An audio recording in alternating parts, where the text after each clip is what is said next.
Pembinaan SMP Mutiara Bata. Salam Bahasa Indonesia. Pada hari ini kita akan belajar Bahasa Indonesia dengan materi struktur teks laporan percobaan. Pertemuan sebelumnya kita sudah membahas mengenai mengidentifikasi dan menyimpulkan laporan percobaan. Hari ini kita akan membahas materi tentang struktur teks laporan percobaan. Yuk, mari kita bahas bersama-sama. Kegiatan ini membahas tentang struktur teks laporan percobaan. Jadi, nanti kita akan membahas tentang apa saja struktur yang ada di dalam laporan percobaan. Ya. Dengar baik-baik apa yang Bapak sampaikan. Pengertian struktur.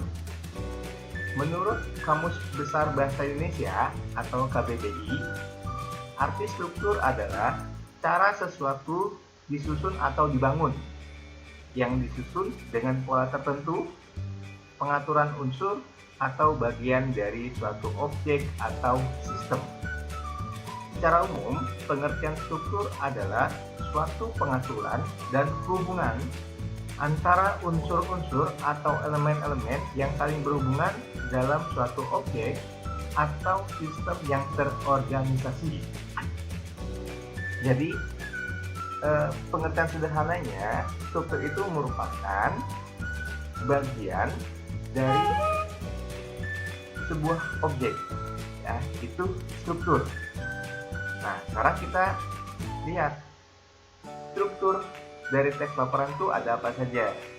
Ya, yang pertama ada judul.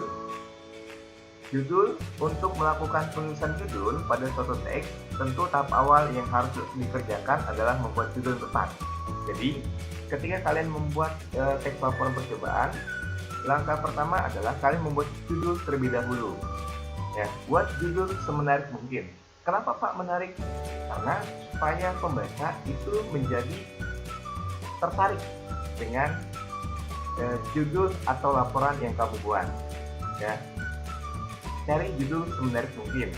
Misalnya, membuat tulisan jadi tidak terbaca. Atau misalnya, membuat slam tanpa boraks. Nah, carilah judul yang menarik. Kemudian ada tujuan, ya. Setelah judul, tujuan. Tujuan teks laporan percobaan harus memiliki tujuan yang jelas agar laporan bisa tersusun dengan baik. Jadi setelah judul ada tujuan. Tujuan dari laporan percobaan itu untuk apa? Ya, jadi harus jelas ketika kita membuat sebuah laporan percobaan, kita harus tahu dulu apa tujuan dari membuat percobaan ini. Ya, itu yang kedua. Yang ketiga, itu ada bahan dan alat. Untuk melakukan suatu eksperimen, pastilah membutuhkan alat dan bahan yang sesuai dengan kebutuhannya. Jadi, kita harus menyiapkan juga bahan dan alat yang kita perlukan dalam melakukan sebuah percobaan. Setiap percobaan tentu memiliki bahan dan alat yang berbeda-beda, ya, sesuai dengan apa percobaan yang dibuat. Ya, jadi itu disesuaikan bahan dan alatnya. Nah, itu. Kemudian selanjutnya ada langkah-langkah. Ya, langkah-langkah dalam sebuah kegiatan percobaan tentu ada langkah-langkah kegiatan yang harus dilakukan, dan langkah-langkah haruslah ditulis dengan bertahap agar penulisan struktur teks laporan percobaan tersusun rapi. Jadi ketika kita membuat langkah-langkah atau prosedur, ini harus tersusun rapi, harus berurutan, ya, dari langkah pertama, langkah kedua, ketiga, sampai langkah terakhir. Supaya apa? Supaya pembaca memahami apa yang kalian lakukan, apa yang kalian buat dalam percobaan tersebut. Ya, itu langkah-langkahnya. Kemudian hasil percobaan pada bagian Hasil percobaan akan berisi mengenai jabaran hasil percobaan yang telah dilakukan dan hasil percobaan bisa bersifat bagus atau tidak. Jadi sesudah kita membuat langkah-langkah, selanjutnya kita melihat hasilnya, ya. Hasilnya seperti apa? Hasilnya bisa bagus, bisa tidak. Ya Pak, gimana kalau tidak bagus? Tidak jadi masalah. Ini namanya sebuah eksperimen, sebuah percobaan. Yang penting kita berani melakukannya. Kalian tahu Thomas Alva Edison itu siapa? Nah, Thomas Alva Edison itu, dia itu merupakan orang yang menemukan lampu. Ya, beliau itu yang menemukan lampu. Apa yang dilakukannya? Dia melakukan sebuah eksperimen membuat lampu tidak satu kali jadi, tapi berulang kali, ya, berulang kali dicoba sampai puluhan, ratusan, bahkan ribuan eksperimen. Dia selalu melakukannya dengan semangat dan pantang menyerah. Ya, kalau sekali buat kemudian gagal, menyerah, ya mungkin tidak akan ada lampu sekarang. Ya, yang bisa kita nikmati pada saat ini, ya, untuk menyinari rumah kita dalam kegelapan. Ya, makanya ketika kalian ingin melakukan sebuah eksperimen, kalau sekali gagal, ya jangan menyerah. Terus melakukan eksperimen. Kemudian simpulan, ya. Teks laporan percobaan pasti diakhiri dengan kesimpulan yang diperoleh penulis dari hasil percobaan, dan kesimpulan biasa ditulis dengan singkat serta padat. Jadi terakhir ini ketika sudah mendapatkan hasilnya, kita simpulkan.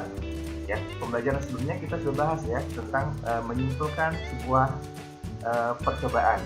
Nah, kesimpulan ini biasanya itu diambil dari hasil atau menjawab dari pertanyaan dari tujuan laporan tersebut tanpa ini disimpulkan. Ya, ini adanya di simpulan atau kesimpulan. Nah, itu ya kira-kira tentang struktur teks laporan percobaan. Jadi mudah-mudahan kalian bisa memahami dan mengerti tentang struktur teks laporan percobaan. Untuk lebih jelas lagi mengenai struktur teks laporan percobaan, kita lanjut membahas tentang contoh struktur laporan percobaan. Mari kita simak baik-baik. Sekarang kita membahas tentang struktur, ya, teks laporan percobaan itu. Nah, oke, ini membuat slam tanpa borak. Apa ini kira-kira? Yang ini termasuk, ya, judul, ya, judul, kemudian, nah, tujuan dari pembuatan slam tanpa borak ini adalah agar menjadi lebih kreatif dan mampu berinovasi dan berkreativitas. Cara membuat slam ini cukup mudah sekali serta tidak memakan banyak biaya. Ini termasuk, nah, ini termasuk tujuan, ya. Kemudian lem final secukupnya, deterjen bubuk secukupnya, deterjen cair secukupnya, pembersih lantai secukupnya, air secukupnya, alat pengaduk, mixer, sendok atau tangan, wadah tempat slam, baskom atau yang lainnya. Ini termasuk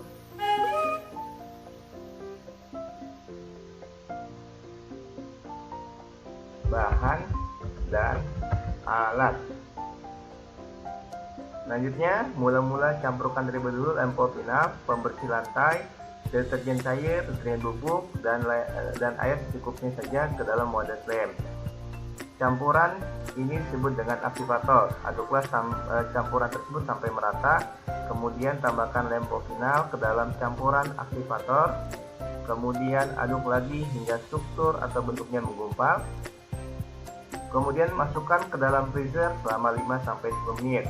Kemudian setelah itu keluarkan adonan tersebut dari freezer, kemudian aduk lagi sampai bisa dimainkan. Slam tanpa borak pun siap dimainkan.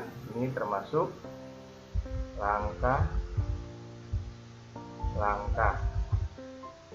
Oke, kemudian setelah melakukan percobaan ini, kita dapat mempunyai slam yang aman digunakan tanpa menggunakan boraks. Saat ini slam tanpa boraks sangat populer di kalangan anak-anak remaja. Berarti ini termasuk hasil. Kemudian dengan membuat sendiri slam tanpa boraks, kreativitas serta pengetahuan kita menjadi bertambah. Selain itu, slam tanpa boraks ini biayanya cukup murah dan terjangkau. Selain ini juga aman apabila terkena kulit sebab tidak mengandung boraks. Ini termasuk kesimpulan.